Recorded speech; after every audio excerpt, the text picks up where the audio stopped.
তো তোমাদেরকে এবারে আমি একটু ভেঙে দেখাবো যে কেমন হয়েছে। তো দেখো কতটা রসালো,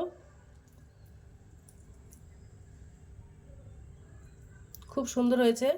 হ্যালো বন্ধুরা, তো আমি আজকে আবার অন্যদিনের মতো নতুন একটা রেসিপি নিয়ে আজকে রেসিপি হচ্ছে নারকেল জিলিপি। তো চলো আমি এই জিলিপিটা কিভাবে বানাই তোমরা শেষ পর্যন্ত ভিডিওটা স্কিপ না করে পাশে থেকে দেখার জন্য অনুরোধ। তো চলো শুরু করি।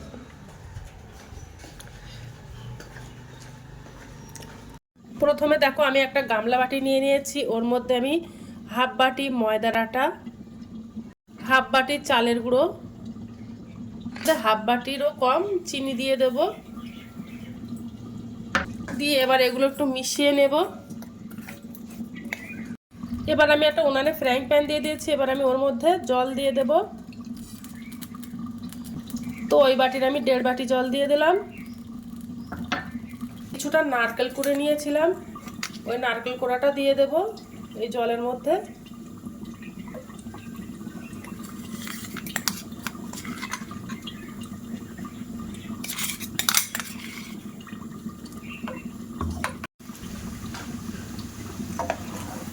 তো দেখো জলটা ফুটে গেছে। এবার যে আমি আটা মিশিয়ে রেখেছিলাম ওটা দিয়ে দেব, দিয়ে আটাটা রান্না করে নেব।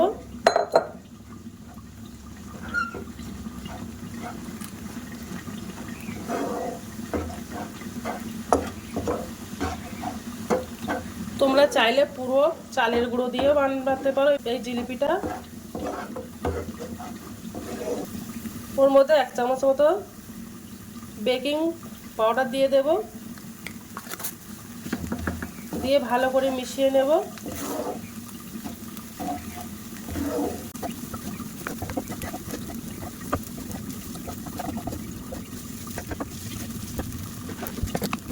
তো দেখো রান্না করা হয়ে গেছে আটাটা। তো এগুলো আমি একটা প্লেটে ঢেলে নেব। এবার একটা মসৃণভাবে একটা ডো বানিয়ে নেব। একটু দেখতে ভালো লাগার জন্য আমি একটু ফুড কালার দেব, তোমরা চাইলে এটা বাদ দিয়ে দিতে পারো। দিয়ে ভালো করে মিশিয়ে নেব।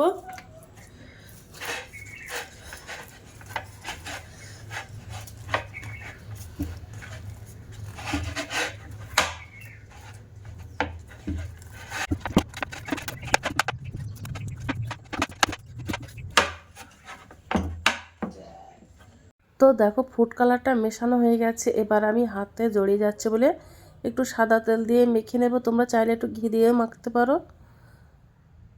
তো দিয়ে এবার মসৃণভাবে একটা ডো বানিয়ে নেব। তো ডোটা বানানো হয়ে গেছে, এবার আমি জিলিপিগুলো সব বানিয়ে নেব। তো একটা লেচি কেটে নিয়েছি ছোট করে।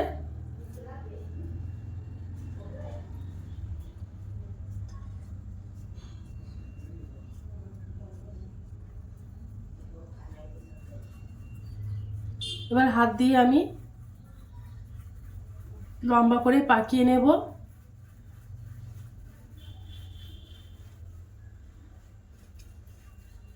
তো দেখো এইভাবে লম্বা করে পাকিয়ে নেব।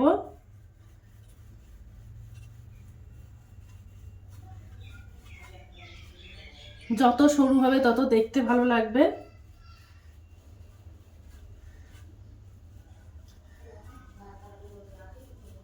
কতটা লম্বা করে নিয়েছি, এই লম্বা করে নিয়েছি। এবারে এই সাইড থেকে একটু চেপে দেব মুখটা দিয়ে এইভাবে। তো দেখো এই মুখটা এইভাবে দিয়ে দিয়েছি, দিয়ে এবার এইভাবে পেঁচিয়ে পেঁচিয়ে নেব।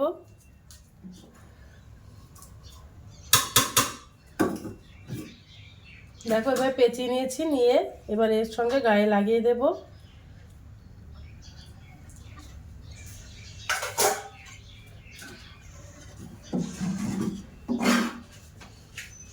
তো দেখো একটা জিলিপি হয়ে গেছে।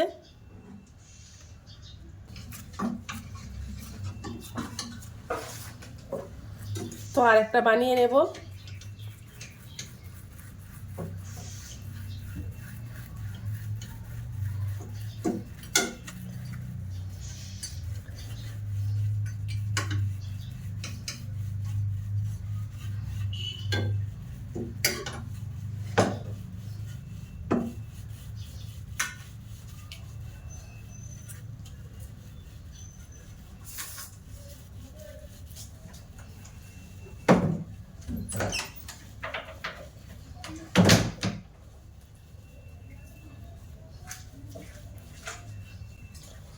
দিয়ে এবার একটা সাইড সরু মতো করে নেব।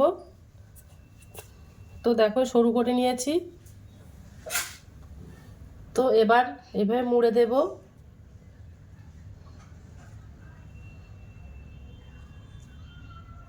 দিয়ে এইভাবে গোল গোল করে নেব।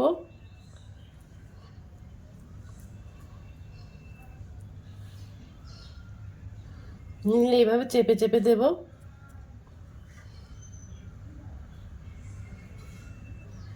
যেন খুলে না যায়। দেখেছো কত সুন্দর জিলিপিগুলো হয়েছে। তো বাদ বাকি জিলিপিগুলো আমি এইভাবে বানিয়ে নেব। তো দেখো জিলিপিগুলো সব বানানো কমপ্লিট হয়ে গেছে। কত সুন্দর হয়েছে এই জিলিপিগুলো, দেখতেও যেমন সুন্দর, খেতেও কিন্তু অসাধারণ এই জিলিপিগুলো। তো আমি এই জিলিপিগুলো এবার ভাজা করে নেব। দিয়ে দিয়েছি, ওর মধ্যে তেল দিয়ে দিয়েছি, তেলটা গরম হয়ে গেছে। এবার আমি জিলিপিগুলো ভাজা করে নেব।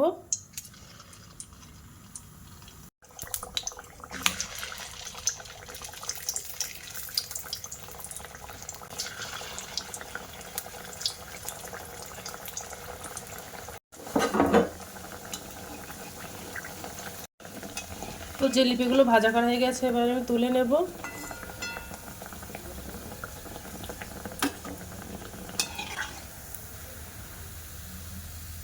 তো জিলিপিগুলো সব ভাজা করা হয়ে গেছে, এবার আমি দুধ দিয়ে জিলিপিগুলো রান্না করে নেব। তো দেখো 500 ml গরুর দুধ নিয়ে নিয়েছি, এবার ভালো করে জাল দিয়ে ফুটিয়ে নেব।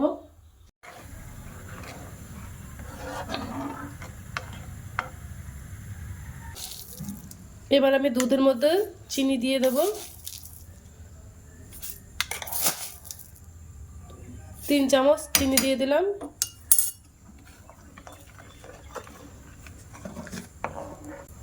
দুটো এলাচ দিয়ে দেব। আর ওর মধ্যে আমি 1 চিমটে লবণ দিয়ে দিলাম। তো দেখো দুধটা ভালো করে ঘন করে জাল করে নিয়েছি।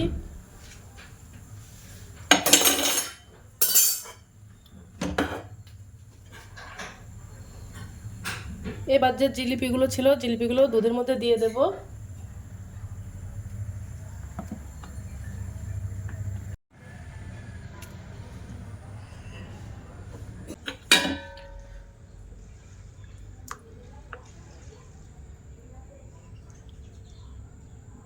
দুধের মধ্যে জিলিপিগুলো ভেজাতে দিয়েছি, এবার আমি কিছুক্ষণ পরে তোমাদেরকে দেখাবো যে কেমন হয়েছে। তো দেখো দুধের মধ্যে কত সুন্দর ভিজে গেছে। এবার তোমাদেরকে আমি একটা তুলে দেখাবো যে কেমন হয়েছে। কত সুন্দর হয়েছে।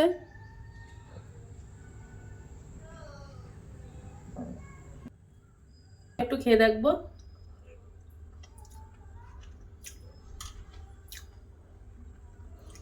অসাধারণ হয়েছে, তোমরা একবেলা বাড়িতে ট্রাই করতে পারো। আর এই জিলিপিটা যেমন দেখতে সুন্দর, খেতেও কিন্তু অসাধারণ। আজকের দিনের মতো ভিডিওটা এখানে শেষ করছি। আগামী দিন আবার একটা নতুন ভিডিও নিয়ে চলে আসবো। তো টাটা, বাই বাই, সবাই ভালো থাকবে।